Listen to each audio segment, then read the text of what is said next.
in an unprecedented way, we see all of the governments around the world, with very few exceptions, all adopting the same policy at the same time frame, right? This tells us that this is a highly coordinated effort, right, internationally, and it tells us that there's a group of people or individuals who are directing the governments essentially what to do, right? And so this is very compatible with, this globalist agenda, moving towards a one world government, and with tighter control over the population, with a reduced population, with a new financial, monetary and currency system.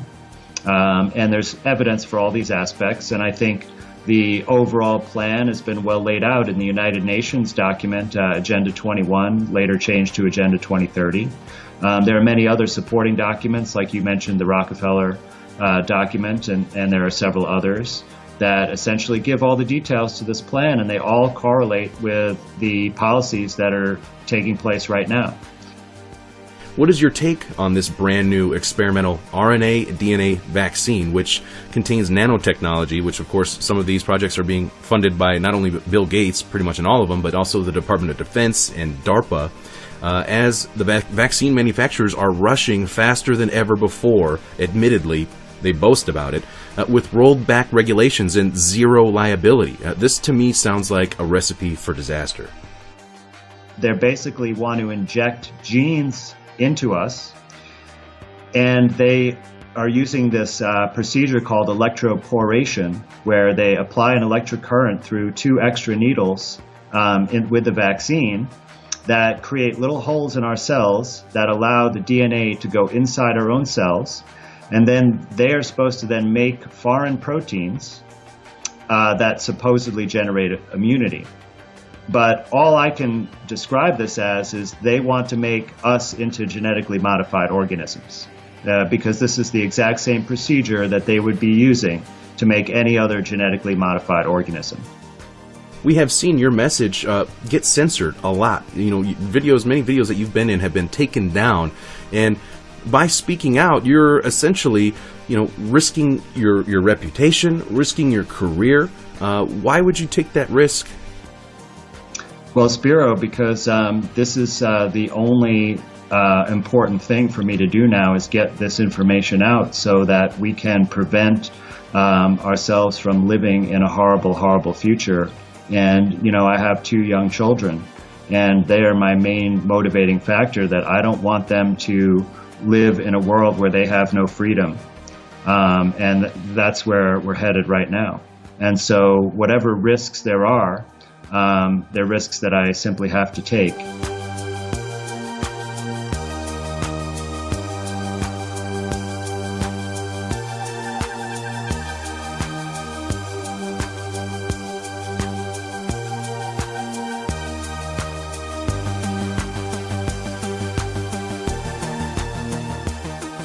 Welcome everyone, I'm Spiro, thanks for tuning in. And joining me today is Dr. Andrewkaufman, who is a natural healing consultant, an inventor, public speaker, forensic psychiatrist, and expert witness. He completed his psychiatric training at Duke University Medical Center after graduating from the Medical University of South Carolina, and has a BS from MIT in molecular biology. He has conducted and published original research and lectured, supervised, and mentored medical students, residents, and fellows in all psychiatric specialties. He has been qualified as an expert witness in local, state, and federal courts. He has held leadership positions in academic medicine and professional organizations. He ran a startup company to develop a medical device that he patented and invented. Dr. Kaufman, I've had many requests to have you on. Thank you for taking the time to join me today. Thank you, Spiro. It's great to be with you. Now, I want to do something a little different today. There's so much conflicting information out there.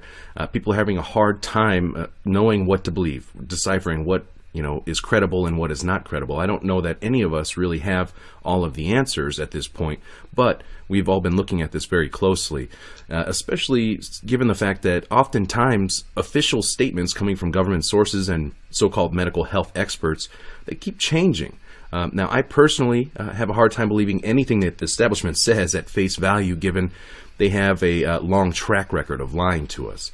Now, that being said, I would like to include some questions from the viewers, and recently I put out on social media asking people to submit their questions to you, Dr. Kaufman, and there was quite a large response. But before we get into taking the questions from the viewers, I wanted to get your take on this current coronavirus situation in general. At the beginning of this, we were told the projections were going to be very bad with a high mortality rate, which justified the lockdowns, and were all based on computer models, which just so happen to be funded by none other than Bill Gates. But now we have actual data to work with. So what does the data tell us? Should people be concerned? That's a very good question, and the data is very difficult to interpret because there are a lot of purposeful errors in the data. Like, for example, with all of the instructions to put COVID-19 as the cause of death on death certificates, even when in many conditions that it is not related to the cause of death. And this comes, directly from the CDC and other health agencies. So what I've done is, in order to take this error out of the consideration, is just to look at the overall mortality from all causes and compare that to previous years. And actually, the CDC has a page on their website where they've done this. They've compiled the average weekly mortality from the prior 3 years and compared that to the current year-to-date mortality on a weekly basis. And I've been following that. It's updated on a daily basis, and every week a week is added. And essentially what it's shown is that there is roughly the same amount of people dying this year, slightly less according to their statistics, currently 2% less than last 3 years on average. So what this tells me is that there's actually no indication of a new illness causing any excess mortality, despite however it's labeled. And I know we're going to talk about the tests in more detail, but the tests are not measuring a virus and are not accurate in terms of how they correlate with disease. And in fact, there's been no error rate calculated at all for the tests. So my opinion overall is that this pandemic is a completely manufactured public relations marketing operation. And there's actually no virus, no disease, but there are major changes in government policies in virtually all areas of public policy. As we know, of course, limiting our individual freedoms, but also the financial consequences, the food supply chain, the telecommunications infrastructure, and the list goes on and on. Well, a little bit later on, I definitely would like to get into a bit more of the agenda, which definitely appears, I would agree with you, to be attached to this crisis. Going off of the data that you referenced there, right off of the CDC website, is pretty astounding to see that despite the fact of the media and government sensationalism of this quote-unquote crisis, that the death rate is down, which would indicate that we're not being told the truth. But to outright say that there is no new illness, what will we say then when we see like these clusters of deaths, for example, at nursing homes and elderly people's homes? Well, normally people are dying all the time, and now what we see is that the hospital beds are essentially closed to people with non-COVID related illness. So people are not going to the hospital, and they're dying at other places instead of the hospital. So whereas, nursing home patients in the past, when they are ill, they would be sent to the hospital, and most likely they would die there. Now they're dying in the nursing home. The same thing with elderly and infirm people living in the community. They would normally, in past years, be going to the hospital when they got worse and would most likely die there when their time comes. And now we're seeing those people dying at home in the community. So it gives the perception that there's a new illness and that people are dying in places that we don't normally see, and it makes it appear as if they're dying in higher numbers. But that's not actually what the CDC's own data collection shows. Now, I'd like to get more into the testing, as we've had many questions from the viewers, considering the fact that the testing will likely be used to control people's movements and ability to interact in society. Now, I have a question here from @ThomasPWebster. Many of us want to know about the actual test for COVID-19. What does the test actually test for specifically? Will the test show positive for any coronavirus? And how reliable is this testing? And I think that these are great questions here, because it's my understanding that the test was actually created long before this new or novel coronavirus came onto the world stage. Well, yeah. So the test is kind of a big quagmire, and it's definitely not reliable. And in fact, we don't really know exactly what it's testing for. So the main test that is being used is this PCR test, or technically RT-PCR, which is used to amplify small strands or small amounts of strands of RNA. That means that it's not testing for a virus. And in fact, there's been no virus that has been isolated from any samples of any patients with a respiratory illness. They have made claims as such, but I can certainly explain in detail that they didn't actually find a virus. But the way I understand they developed this PCR test is that they took samples of lung fluid from some sick individuals initially in China, and they basically reconstructed a sequence of RNA through a process where they combine short strands of RNA by a method called alignment, and sort of reconstruct what they call a viral genome. Now, normally, if you wanted to obtain the genome of a virus, right, and this has been done, for example, for bacteriophages, which are perhaps misrepresented but have been called a virus that infects bacteria, what they would do is isolate and purify the bacteriophage particles.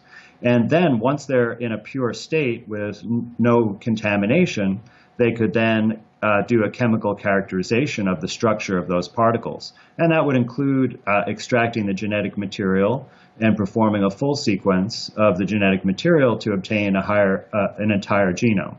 And that's been done for bacteriophages. But that's not what has been done for this SARS-CoV-2 virus that they allege to have identified in these studies.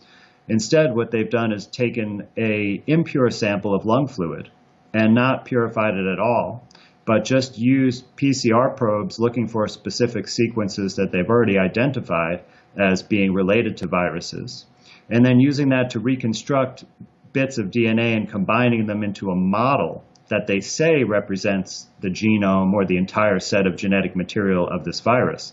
But since they didn't obtain it from a purified viral particle, there's really no way to know exactly what the source of that genetic material is. But most of the genetic material that would be present in the lung fluid of an ill individual would be our own genetic material. And also that of other microorganisms that normally live in our body or were involved in an infectious process in those people.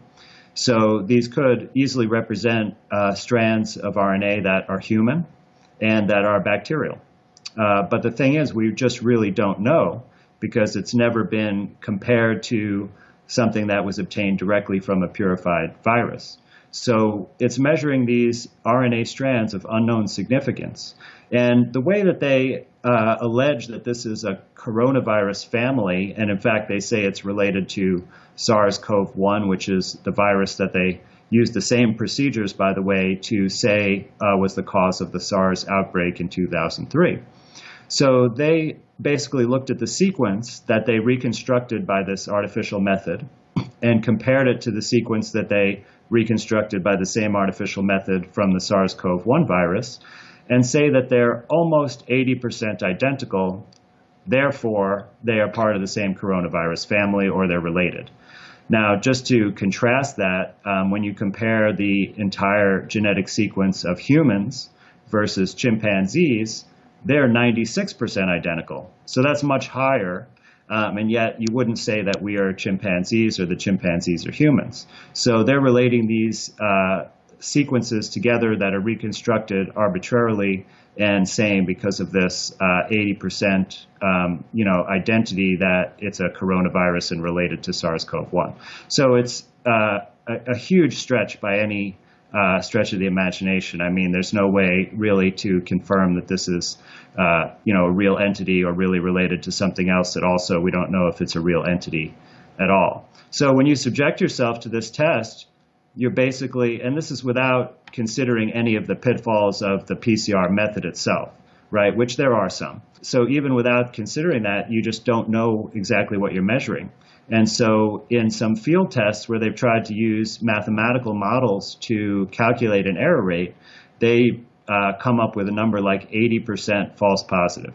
So that means, 4 out of 5 people with a positive test don't even have what they say that they have. Thus inflating the numbers on another scale. Now, when you say, they removed this genetic material from the lungs, can you tell us about who was involved in this process, when, where it took place, and is this, they only did it, like once, and this is the standard now? I mean, shouldn't there be, I don't want to say a fact checking, but I mean, shouldn't there be processes in place to, re-verify this? I mean, if it is such a serious global health pandemic crisis, wouldn't we want to have like a peer-reviewed, type of a test? Well, it goes even deeper than that, Spiro, because they didn't even do a control group.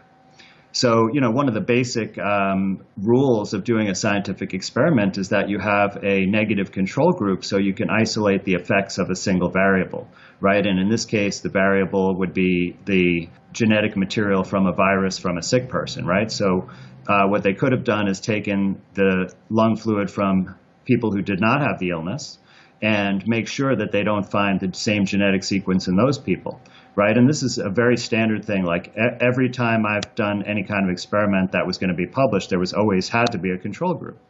And they didn't do this basic step. There's no control group. But if they would have done that, most likely they would have found the same genetic sequence in that control group of healthy people's lung fluid. So that would have been really useful. Now, of course, you need to also do this with more patients, right? So the original study comes from China, where they examined the lung fluid from patients from the food market in Wuhan. Okay, but they only had 9 patients, and they could only extract this material from 7 of the 9. And that's the total set. So it wasn't like they had 250 cases. For example, which would give it a lot more validity. Then the same exact procedure has been done several times since then in different places. But to my recollection, it's only been done with a single patient. That's been done in Korea. There's a group in Canada who haven't published yet. And there's one other publication, I can't recall where it's from off the top of my head. But essentially, they've done the same exact procedure in all those different studies and have gotten slightly different genetic sequences, by the way, but they say that that's explained by the virus is mutating. Well, it seems like, for being such a serious situation, that as we're told, that there would be a lot more, fail-safes put into place, or double checking of work and as you stated, basic scientific methods and approaches that should be applied here. One of them you talk about is Koch's postulates, which you have gone through several different reports and studies that were published claiming to have gone through this standardized method to verify some of this information. And could you tell us a little bit about what you found? Yeah, absolutely. So there was a paper in 2003 that claimed to satisfy Koch's postulates for the SARS-CoV-1 virus, right, which they relate to this current alleged virus. It was really fascinating how this played out, but let me just remind everyone that Koch's postulates are a set of rules put forth by the proponents of germ theory, because what we're really talking about is germ theory, right, which says that some agent of a microorganism outside of your body comes in and invades and causes disease. So these are a sign of some common sense rules that you should basically have a disease that's identifiable, be able to extract a microorganism that's the cause from the people sick with that disease, but not from people who are healthy. And then you can isolate that infectious agent out of the sick people, and you can give it to a healthy person or animal host and cause the same disease, and then also re-isolate it from them. And this was attempted to be applied to viruses when they were first thought to be discovered under the electron microscope, but no one was successful at, as far as I know, even the first step of isolating the virus from people with the disease. So they tried to modify this a couple of times, and the one modification was based on an article from Thomas Rivers. And he basically reasoned that it was too difficult to prove Koch's postulates for viruses, so we should ease up on some of the criteria. And so in that 2003 article that I mentioned, although in the title of it says Koch's postulates were satisfied, in the first or second paragraph it said that they actually used Rivers' criteria, which was an adaptation of Koch's postulates. So right there you see fraud in how this information is represented. They also misinterpreted Rivers' paper and synthesized 6 criteria, but really they weren't 6 criteria talked about in the Rivers paper. And then they mentioned that the first 3 of the 6 were satisfied by these other publications.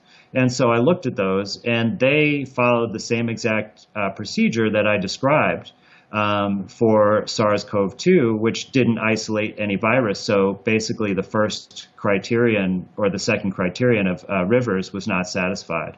And then, of course, they didn't actually satisfy any of the other criteria. One of them is quite simple, actually. It's filterability. And that's really important to purify a virus particle because it's much smaller than all of the other cells, and you can purify it substantially just by putting it through a filter. And this is never done in the studies that claim to isolate a novel virus. So basically at this point, they have not met the standardized procedure to isolate this particular SARS-CoV-2, COVID-19, which is referred to as virus. So therefore, what you're saying is we don't even know for sure if it exists because they haven't been able to prove it. And then we see that the testing itself is flawed in many ways, not only giving false positives, but the method in which they are testing does not really make sense scientifically. And correct me anytime that if I'm wrong. I'm not a scientist or a doctor. And then what you're saying is through Koch's postulates, which is meant to prove beyond a shadow of a doubt and replicate or reproduce a virus, has never been accomplished before for any virus ever. So would that call into question viruses themselves, like in their existence? And if that's the case, then how do you explain when people get sick? You know, like when they catch the flu or, you know, they just feel like crap. I mean, we all thought it was viruses, right? What can you tell us? Yeah, Spiro. So you're hitting all the important points, and yeah. So let me just correct that. Satisfying Koch's postulates actually doesn't even prove beyond a shadow of a doubt. It just gives you a fair degree of certainty, and it's never been satisfied for any of these viruses. So, and it's true. Like I haven't seen evidence for one virus that this has been satisfied, and other researchers who have looked into this perhaps more in depth than I have also not found any example where it's been satisfied or even come close to being satisfied. So this is, what I consider dogma, really, but it's been perpetuated. And I think, I'm not saying that there's a conspiracy that all these scientists are in on. I think they just grow up in this system and learn these techniques and are being basically told that this is how you prove this virus exists, right? And it's based really on this theoretical model that's pieced together from little strands of genetic material into a theoretical model, but they never actually have the purified structure of the virus, where they can show you exactly what it looks like on a photograph and then where they can show the chemical structure of it. Instead, they're just essentially basing all of that information on a theoretical model that they've never shown experimentally. And I think that most of the scientists that come up, that's the way they're taught to do it. Then they get their papers published, and then they get job offers, and they get to defend their thesis successfully. And they're basically part of that system, and they keep perpetuating these procedures forward. And I haven't seen more than 1 or 2 examples of a virologist actually questioning this with respect to what about just how come we don't have a control in our experiments, right? A basic principle of scientific method is to have a control. And so they basically are just kind of going along and not really thinking about it critically, and that's how this kind of dogma is perpetuated. From the point of view of us as like regular people and citizens, and even the scientists grow up this way from a very young age. We're taught that we pass germs to each other, and that's how we get sick, and we need to cover our mouth and nose, right? And be very careful to stay away from other people when we're sick. So we kind of perpetuate this model that we think, there are germs out there trying to come and get us. And, one of the main corollaries of if there are germs out there trying to come and get us, well, what can we do? We can't do anything, right? All we can do is rely on the experts to give us, germ killing chemicals, right?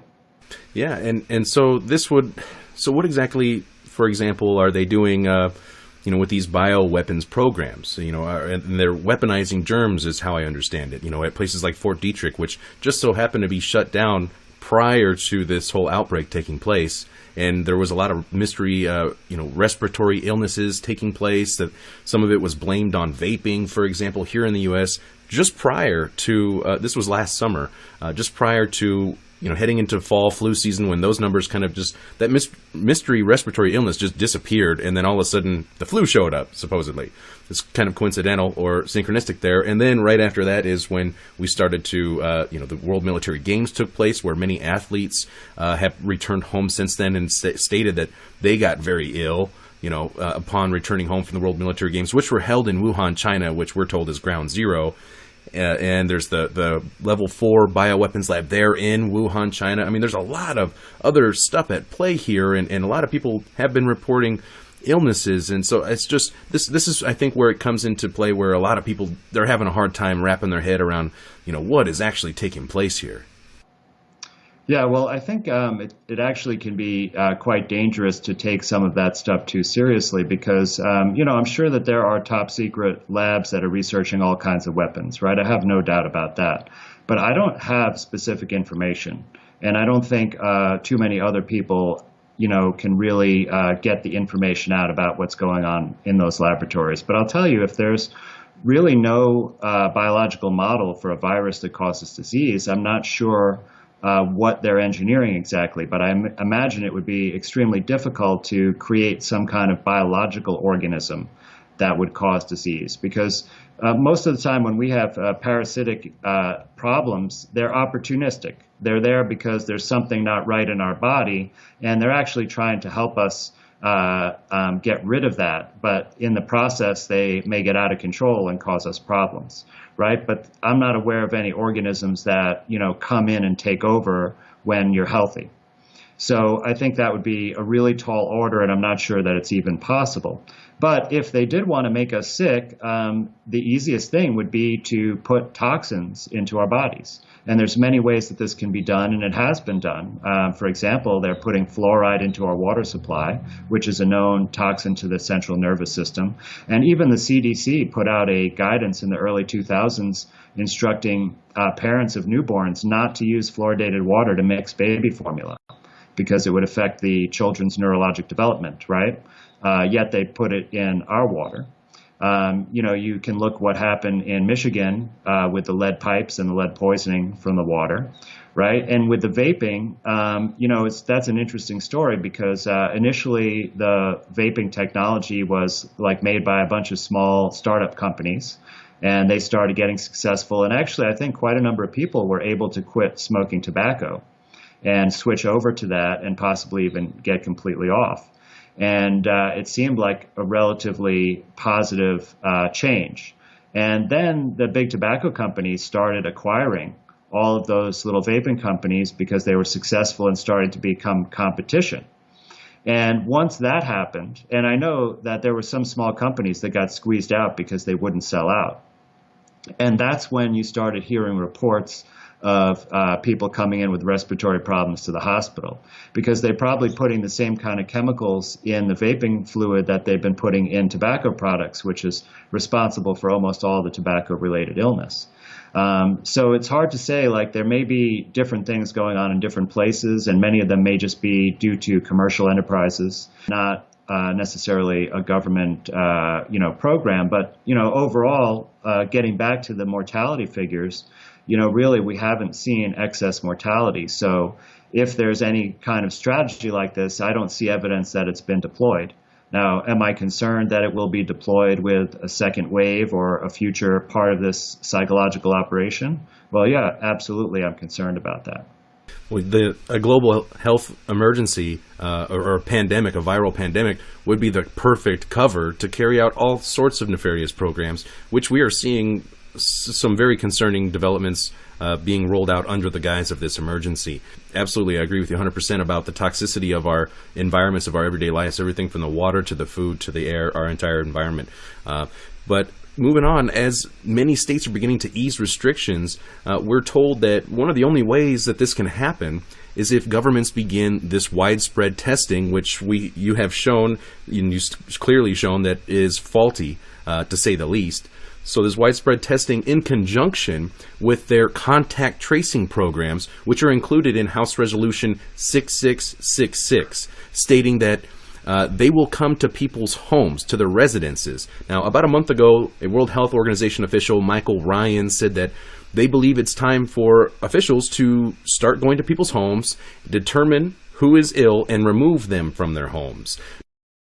Most of the transmission that's actually happening in many countries now is happening in the household, at family level. In some senses, transmission has been taken off the streets and pushed back into family units. Now we need to go and look in families to find those people who may be sick and remove them and isolate them. Now that is shocking, to say the least, but shortly after that, just recently, a few days ago, a California public health official in Ventura County, California, basically echoed this sentiment, removing people from their homes who they determined to be ill. But the purpose of this program is to bring on people. We're going to start with 10 people. We may bring on up to 50 or even more as the program grows and as we see the needs for it. As we do more testing, we will find more and more people who have COVID-19. And again, we'll isolate every one of them, and we will find every one of their contacts, and we will make sure that they stay quarantined, and we'll check in with them every day. It's not just our county that's bringing more people on. There are going to be thousands of people hired who will be these contact investigators throughout the state. And this is occurring in many, many other states as well, perhaps all of the states in our country. We will be giving intensive training to these people, training not only for identifying and finding contacts, but also in terms of how to be sensitive about doing it. We also realize that as we find more contacts, some of the people we find are going to have trouble being isolated. For instance, if they live in a home where there's only one bathroom and there are 3 or 4 other people living there and those people don't have COVID infection, we're not going to be able to keep the person in that home. Every person who we're isolating, for instance, needs to have their own bathroom. And so we'll be moving people like this into other kinds of housing that we have available. What is your view on the contact tracing program, since we've already covered the testing? And as they say right now, they're currently building an army of 20,000 members, and California will serve as the nationwide model. Yeah, well, Spiro, first of all, I saw your reporting on this and learned a lot from it. And I actually predicted this back in early February, that they were going to be coming to our homes asking for testing and considering pulling people out of their homes to some kind of designated, quarantine prison. So I've been expecting this, and I'm not surprised at all. But of course, I'm extremely concerned. I mean, this is basically the end of our freedom. These contact tracing programs have been planned. In fact, that term was coined originally in 1931. And so this is a long time coming. And in fact, even last year in May, the Royal Academy of Sciences dedicated a whole issue of their journal to basically planning this, and includes articles on how to, control the population, which is what contact tracing is for.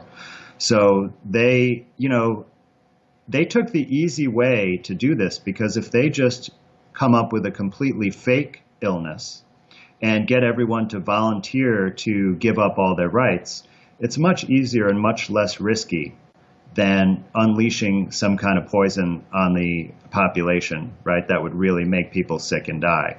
And that would also, put themselves at risk, right? How would they make themselves invulnerable? And so I think that, in a sense, it's kind of a genius plot, right? But it's a very sinister genius plot. So this is the next step to further get us to volunteer to relinquish more freedoms. And this time it's mostly about privacy. And they may say that initially, they're doing it for the public health, but we don't really know what their real intention is. And I don't think that there's going to be transparency. Like there was a contact tracing app that I think was been used for like a month, and I believe it's in Taiwan. And I saw an interview of this gentleman, and basically it would give you like a red light or a green light. And that would be if you had permission to enter your office building or use public transportation, right? So it's like these things that we have freedom of movement. Now we have to be granted a privilege based on this, right? And so let's say that you were walking down the street and you happen to walk by someone, right, who's got someone with a positive test in their home. Now you're going to be labeled, right, as at risk, and then someone's going to come to your home and want to test you. And the people that you showed that, right, one of the ads that they were looking for is people with military experience. So, what do people in the military learn about going door to door, right? They're looking for insurgents, right? They know how to knock down doors. They know how to look for evidence in trash places, right? They know how to intimidate people. That's what they're doing in their training and experience in the military operations. So clearly there's an intention to use these types of tactics with our own citizens. And there are multiple categories which fall under, they say that they're hiring a wide range of skill sets, basically, ranging from everywhere from data entry all the way to crisis intervention. And I'm sure each one of those categories will have beneath them subcategories. I sure would like to see a breakdown of who exactly and what the crisis intervention consists of. This is beyond Orwellian. I mean, this could be, again, under the guise of this pandemic, could be used to achieve many goals, and many that we will get into here in a little bit. But one of them for this contact tracing is very concerning to me is disappearing dissidents, for example. Remember at the beginning of this outbreak, towards the beginning of the year, we had seen all those terrible videos coming out of China, which is extremely controlled, the information coming out of China, by the way. We all know this. We just know this to be true, right? They're very authoritarian. There were so many videos of men in full hazmat suits with masks, goggles, gloves, everything, literally dragging people from their homes, kicking and screaming. And if you look at who is filming those videos, whoever's filming those videos is with the people who are dragging them from their homes. So how did those videos get shared around the world on social media with the tight clampdown that China has there? I think that there's a really good chance that they wanted the world to see those videos. They wanted the world to be terrified and say, oh my goodness, like, look, this could really happen. Look how bad it is. And then to normalize the idea. Yeah. I mean, it's very concerning. Yeah, I absolutely agree. I think that there's a very clear reason why this started off in China. Because, China already, as you mentioned, right, has limited freedoms and tight control of the population. So they were trying to show that by using those severe restrictions on freedom, that they could, this whole idea of flatten the curve. And then they could come to a Western country and say, well, listen, we don't want to do this, but since it worked in China, we have to do this. And so you're more likely to go along with it. And this was laid out in the Rockefeller document where it has a sub-chapter in there titled Lockstep, and it plays out a scenario depicting a global health pandemic and how China was essentially the only way to deal with this, the Chinese authoritarian clampdown model. So, I mean, that is just one example leading up to this scenario that we're currently living in right now, which indicates to me that there's much more to this. But real quick, I want to get into another question here from a viewer. This is from at MyInfoLisa. Now, she's saying that the World Health Organization claims that antibody tests, including the IgG and IgM, basically saying that they do not infer immunity. The World Health Organization has come out and said this, that even if you have the antibodies, you may not be immune to it. So how would a vaccine, which stimulates the immune system, produce antibodies? And how would how will we be immune if we were to take this experimental vaccine? And in other words, what good is the vaccine if you can catch the illness more than once? Well, how can you have immunity to a disease that doesn't exist, Spiro? So this is all based on a false premise. So everything is false as a result of that. Okay, and that's really the way that you have to look at it to understand the truth. But I'll tell you that what they say about antibody tests has many, many fallacies. And also our whole understanding of immunity is based on the germ theory, right? That there are invaders coming to our body, and our immune system is our military defense strategy, right? And they even give cells in the immune system very warfare-like names, right? Like natural killer cells is a type of immune cell. And this is all really built on a false premise. So there is no way that an antibody is going to really give you a positive answer. And even the FDA has admitted that the antibody tests should not even be used for diagnosis. Antibodies are a type of protein that's made by cells in our body that are part of the immune system called B cells. And they can basically recognize things that are foreign substances to our body. And this is important because foreign substances can harm our body. And in fact, if you took virtually any foreign substance and injected it into our body, then you could cause illness. So it's important that we be able to recognize when that's occurring so that we could just take efforts to remove that substance from our body. And that's what antibodies are. But antibodies are a little bit less specific than most people think. I think the common understanding is that one antibody only binds one antigen and that it can, conclusively identify it. But if we look at how antibody tests are used in medicine, we see lots of inconsistencies and we see lots of false positive and negative results. So, for example, if you look at the HIV antibody test, it's been shown in many papers to have at least 60 different conditions that give you a false positive. And some of those include being vaccinated with a hepatitis B vaccine or even being pregnant after you had a first pregnancy. So they're very, very inaccurate. And they don't tell us for the SARS-CoV-2 virus, it's not been disclosed even how these tests were designed. There's not any publications in a peer-reviewed scientific literature. So all I have to go on really to evaluate them is what the FDA says, because any of the testing that's been done has been submitted privately by these companies to the FDA, and there's a delay before you can get a Freedom of Information Act request to look at what they submitted. But hopefully there'll be someone doing that as soon as the eligibility occurs. And it seems very suspicious that they would be withholding this information, although they probably are claiming some type of proprietary, information to keep their trade secrets, from other people. Now, moving on to this vaccine, I have to ask, first of all, do you consider yourself to be anti-vaccine? Do you have some sort of a predetermined bias, either for or against vaccines? And then, second part of the question is, what is your take on this brand new experimental RNA DNA vaccine, which contains nanotechnology, which of course some of these projects are being funded by not only Bill Gates, pretty much in all of them, but also the Department of Defense and DARPA, as the vaccine manufacturers are rushing faster than ever before, admittedly, they boast about it, with rolled back regulations and zero liability. This to me sounds like a recipe for disaster. Yeah, well, vaccines already have an arrangement that they have zero product liability.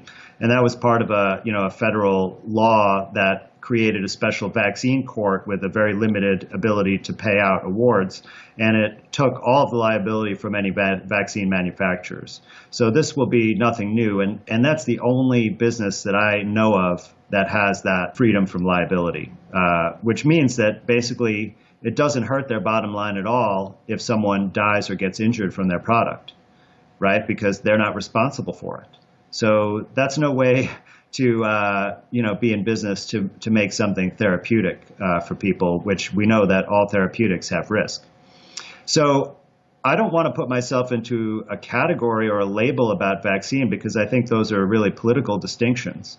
But what I've done is I've done a lot of research and looking at vaccines. And then I have to say, firstly, that if there's no virus that's been proven to cause disease, then what would a vaccine be protecting us from?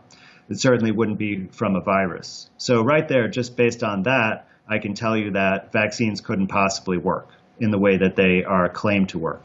But I've gone much farther than that. I've looked at all of the epidemiologic evidence, which is collecting information about how many cases of this disease or that disease occur from year to year. And while there's some errors in that reporting, you can still easily follow the trends.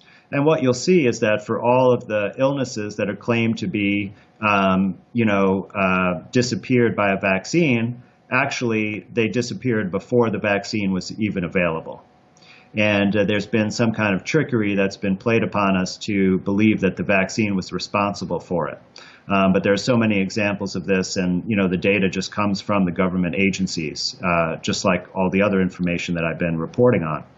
On top of that, you have almost no randomized controlled, placebo-controlled trials for vaccines, and that is the gold standard for any therapeutic to be approved by the FDA, and they have basically exempted that completely for vaccines. So to get a vaccine approved, all you have to do is inject it and show that someone makes an antibody, which I've already explained is very nonspecific and doesn't really tell you anything about immunity. So they've been exempted from product liability, they've been exempted from randomized controlled trials, and they've been exempted from essentially any evidence to prove that these things actually do what they say they do. So once again, they must be for a completely different purpose. Now, if we skip ahead to talk about the vaccines that are being developed for COVID-19, these are not the same technology as the prior vaccines. And I think it's quite astonishing that some of these companies like Inovio have claimed to develop a new vaccine within hours, of being given this fake genetic sequence for the virus. And what they're doing is they basically want to inject genes into us, and they are using this procedure called electroporation, where they apply an electric current through 2 extra needles with the vaccine that create little holes in our cells that allow the DNA to go inside our own cells. And then they are supposed to then make foreign proteins that supposedly generate immunity. But all I can describe this as is they want to make us into genetically modified organisms, because this is the exact same procedure that they would be using to make any other genetically modified organism. And I don't know what property they would like to confer to us. I have some suspicions. Like, I think infertility is a major goal of this program, and that's been articulated pretty clearly by Bill Gates on several occasions. But yeah, they want to make us genetically modified organisms, and that is the purpose, in my opinion, of this vaccine program. And my next question for you, Dr. Kaufman, was going to be, your view on the agenda, which I know is not a scientific or medical question, but just as an individual, as you're seeing this unfold like the rest of us, as this crisis unfolds and this apparent agendas keep pushing forward. I think you pretty much answered that question, unless there's something else you'd like to add.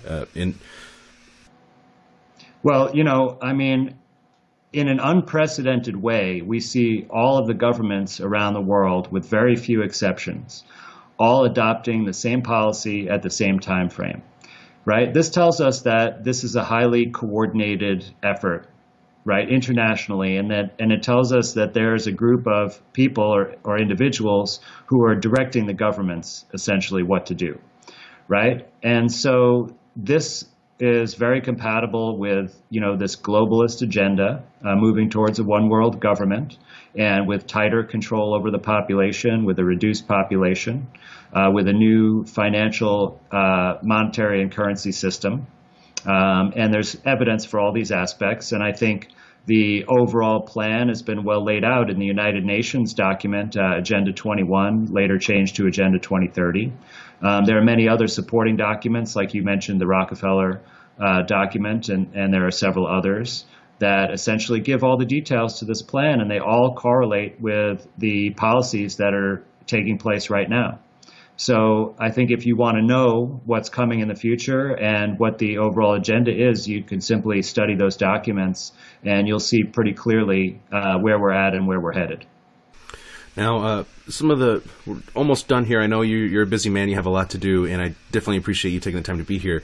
But some of the questions that the viewers had was about the reaction from your peers in the medical industry. Have people been supporting you? Have you experienced pushback?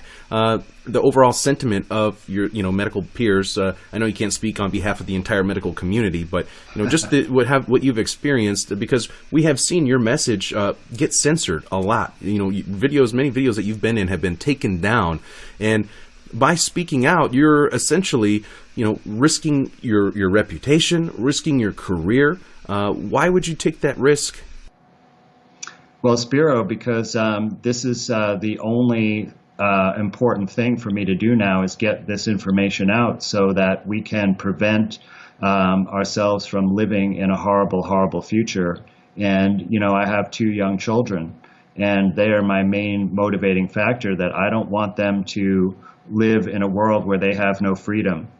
And that's where we're headed right now. And so whatever risks there are, they're risks that I simply have to take. And, that's why I'm doing what I'm doing. And there has been, things that have occurred. I have had consequences, right? I was let go from my regular psychiatry job because I refused to wear a mask. I have had several friends who are doctors or other healthcare professionals who have been very upset with me, disappointed, and who won't talk to me anymore. And I knew that those risks were part of this, right? But that's not what's important. And I'll tell you that I would be happy to risk being taken to jail as well, because I'm not going to participate in any of these measures. I don't wear a mask. I don't stay at home. I respect other people's rights to make their own choices, right? So I don't go and get in people's faces. But if anyone is willing to make eye contact and interact with me, I don't observe any social distancing, right? Any opportunity to hug someone, especially in public, I always take advantage of that, because I want to show people that actually all of these measures are really voluntary. Even Governor Cuomo has made a public statement that there's nothing that they can do to enforce any of these measures, and that they are voluntary. And I would like to encourage other people to make that decision, because if we rely on the authority to give us approval of how to exercise our freedom, they're going to take more freedoms away, as they've been doing. And so while I respect people that want to go and protest, in City Hall or the state capitol, they are coming from the right point of view, but they're just asking the authority figures, the government, to give them permission when they don't need permission from the government. They have already permission because they have inalienable rights. It's not really a decision for me. It's just what I feel that I have to do to preserve the way of life and that I want to live for me and my children. I would have to agree, and I would say I definitely respect your position on that. Myself, I have not been asking for permission to live my life, and we have seen some pushback, and which is good, which is like you said. But at the same time, people, need to take their own lives into their own hands, be responsible for themselves and their own actions. And I'm not saying, take up arms at this point.